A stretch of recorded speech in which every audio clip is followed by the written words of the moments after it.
Good morning, student. I am Rachna Vyas, your Sanskrit teacher. I hope you are fit and healthy. बच्चों, अप्रैल माह में हमने online कक्षाओं के माध्यम से अध्ययन किया था। पुनः उन्हीं ऑनलाइन कक्षाओं को प्रारंभ करते हुए आज हम सबसे पहले अप्रैल माह में किए गए अध्ययन की पुनरावृत्ति करेंगे, जिसके अंदर हम सबसे पहले लंग लकार और प्रत्यय का अध्ययन करेंगे।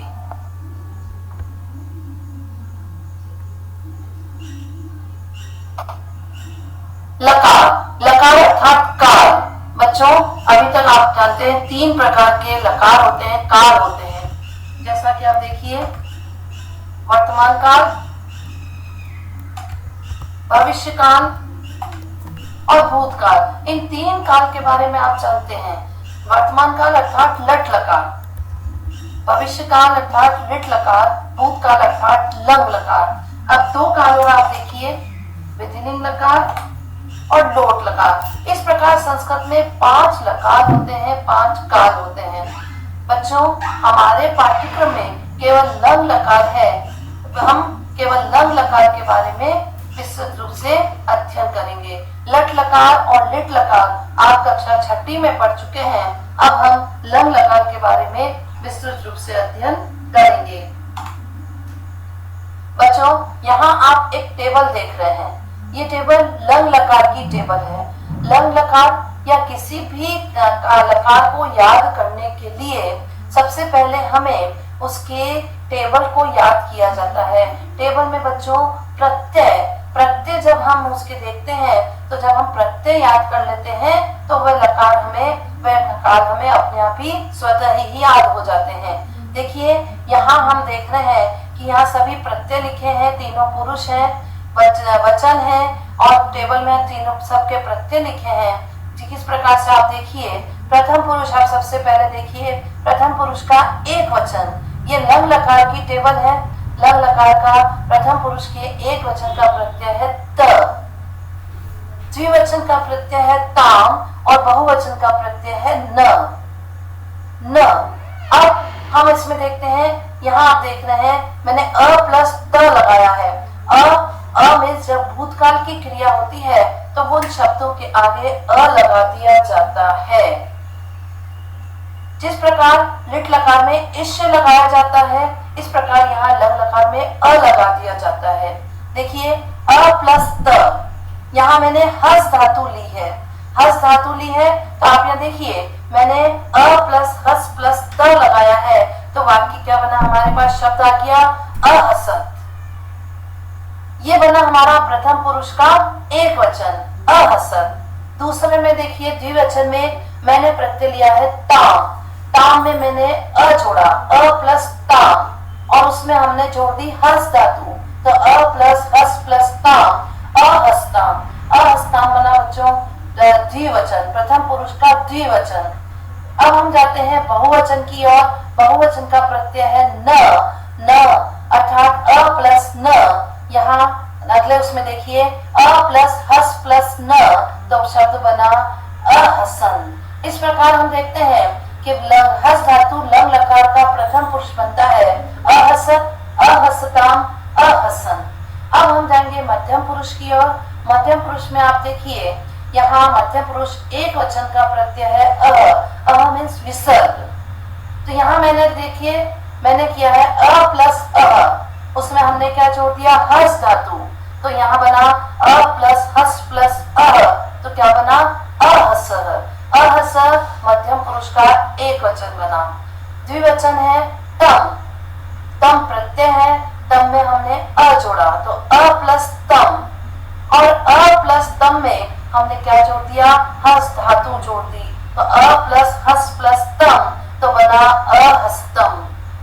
फिर हम आगे बढ़ते हैं बहुवचन की ओर। बहुवचन में आप देखिए प्रत्यय है त, और हमने क्या जोड़ा? अ, तो अ प्लस त, उसमें फिर हमने जोड़ दी हस धातु, तो अ प्लस हस प्लस त, तो बना अहस। इस प्रकार मध्यम पुरुष बना अहस, अहस्तम, अहसत। तीसरा हम जाते हैं उत्तम पुरुष की ओर।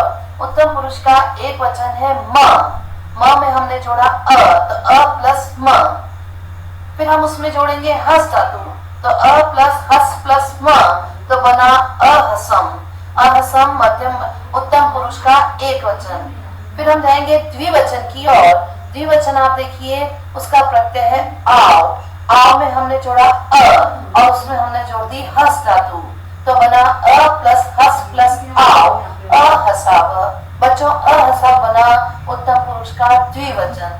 फिर हम जाते हैं बहुवचन की ओर। बहुवचन का प्रत्यय है आम। आम में जोड़ा हमने तो अ प्लस आम। फिर उसमें हमने जोड़ दी हस धातु, तो बना अ प्लस हस प्लस आम, अहसाम।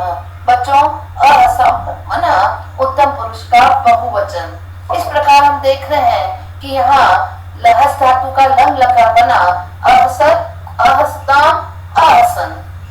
मध्यम पुरुष बना अहसत, अहसतम, अहसत। उत्तम पुरुष बना अहसम, अहसाव, अहसाम। इस प्रकार ये लंग लकार हस धातु पूरा हुआ।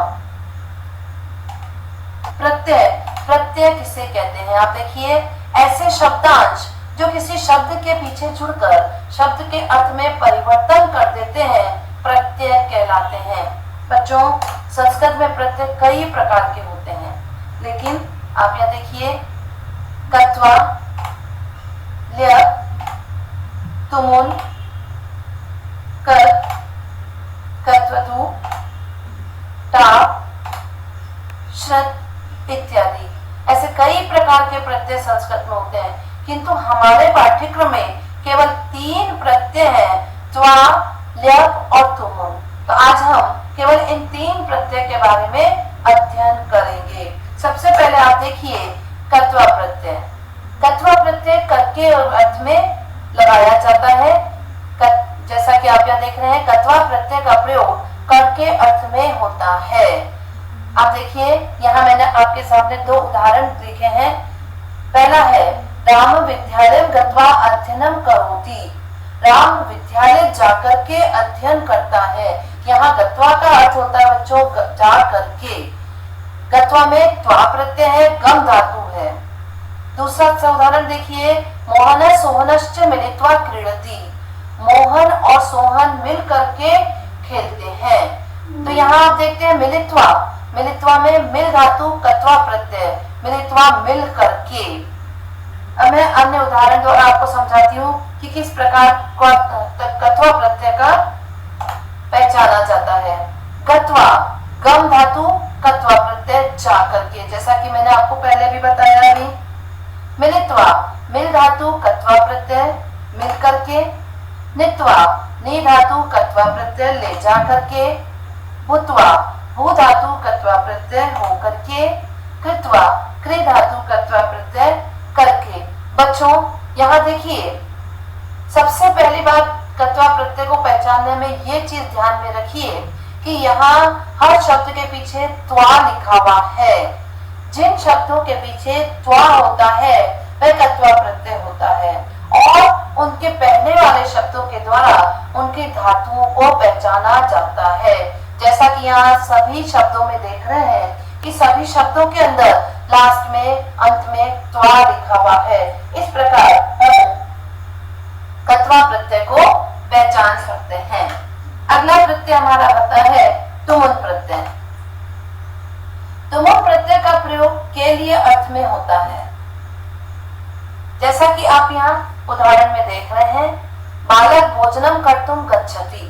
बालक भोजन करने के लिए जाता है। यहाँ कर्तुम में तुमुल प्रत्यय है, क्रिय धातु तुमुल प्रत्यय है। फिर दूसरा सेंटेंस आप देखिए बालक क्रीडितुम इच्छति। बालक खेलने के लिए इच्छा करता है। इच्छति में इच्छा करना, इच्छ धातु से बना। यहाँ क्रीडितुम, क्रीडितुम क्रीड धातु तुमुल प्रत्यय खेलने के लिए। अब अन्य उदाहरण द्वारा हम देखेंगे कि किस प्रकार से धातु प्रत्यय जाना जाता है। कर्तुम क्रिय धातु तुमुल प्रत्यय करने के लिए।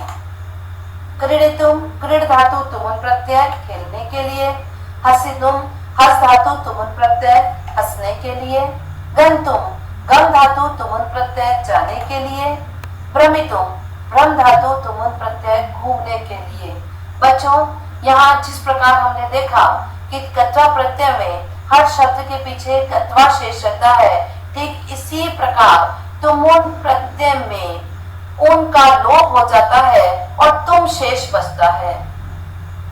आप देख रहे हैं कि हर शब्द के पीछे तुम शेष बचा है। कर्तुम, क्रीडितुम, हत्कंतुम, हसितुम, भ्रमितुम, हर शब्द में तुम आ रहा है। तो यहाँ तुम है तो तुमुन प्रत्यय है और आगे के शब्दों से हम उसकी धातु को पहचानते हैं। अब अगला प्रत्यय हमारा आता है ल्य प्रत्यय, जो कि आखिरी प्रत्यय है। यहाँ देखिए, ल्य प्रत्यय भी कत्वा प्रत्यय के समान करके अर्थ में प्रयोग होता है, किंतु इसमें सर्वप्रथम उपसर्ग का प्रयोग होता है। कत्वा प्रत्यय और ल्य प्रत्यय दोनों ही करके अर्थ में प्रयोग होते हैं, लेकिन दोनों में अंतर यह है कि ल्य प्रत्यय के प्रथम अक्षर उपसर्ग होता है। जैसा कि यह उदाहरण में आप देखिए, छात्र आगम्य अत्र उपविशति, छात्र आकर के यहाँ बैठता है। आगम्य, आ उपसर्ग गम धातु ल्य प्रत्यय। बालक विहस्य वदति, बालक हंस करके बोल रहा है। यहाँ वि उपसर्ग हंस धातु ल्य प्रत्यय, विहस्य हंस करके। अन्य उदाहरण देखिए, आगम्य, आ उपसर्ग गम धातु ल्य प्रत्यय आ करके। विहस्य, वि उपसर्ग हंस धातु ल्य प्रत्यय हंस करके।